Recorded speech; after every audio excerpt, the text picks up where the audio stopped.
Very nice. Joining us from Orlando is Dr. King. So, first of all, you got a little emotional there, right? And it was very nice of him to do that for you. But you have been a supporter of his, an outspoken supporter. Why did you decide to do that?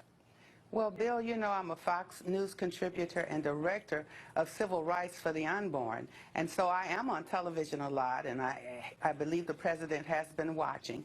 And I really appreciate him taking the time to just say a couple of words like that. Now, there were 17 candidates, if you remember, on the conservative side, and I had a very short list, and President Trump was always on that short list. And so but why? later, Why? What did you feel he could bring to the presidency that gained your support?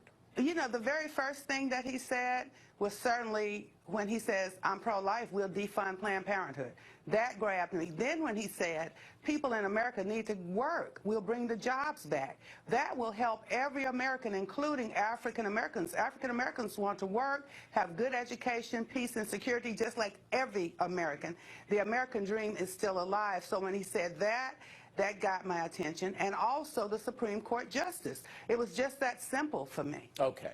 Now, many in the African-American community do not like President Trump. Some are even calling him a racist. I never could figure that out. There is no history of that in the man's background. Just like today, they were calling him an anti-Semite or something. He didn't denounce anti-Semitism. I'm going, what are you talking about? It's ridiculous, but they do it. So why are some African Americans so vehemently opposed to the president?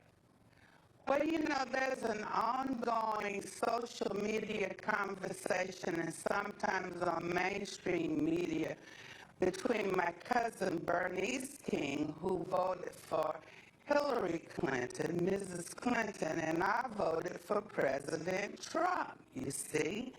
And so we have agreed to resolve our differences non-violently without fighting and arguing. So that's okay for some people not to have voted for President Trump, but it's the violence that has to stop. And we have to have open and honest communication. Okay, and many blacks are hearing fake news. Many blacks are hearing fake news. Fake news. How did it get out that Donald Trump was a racist in the African-American community? Fake All news. right, but who's putting the fake news out? Does it come out in a television network? Does it come out in a newspaper, a magazine? How does it get out there?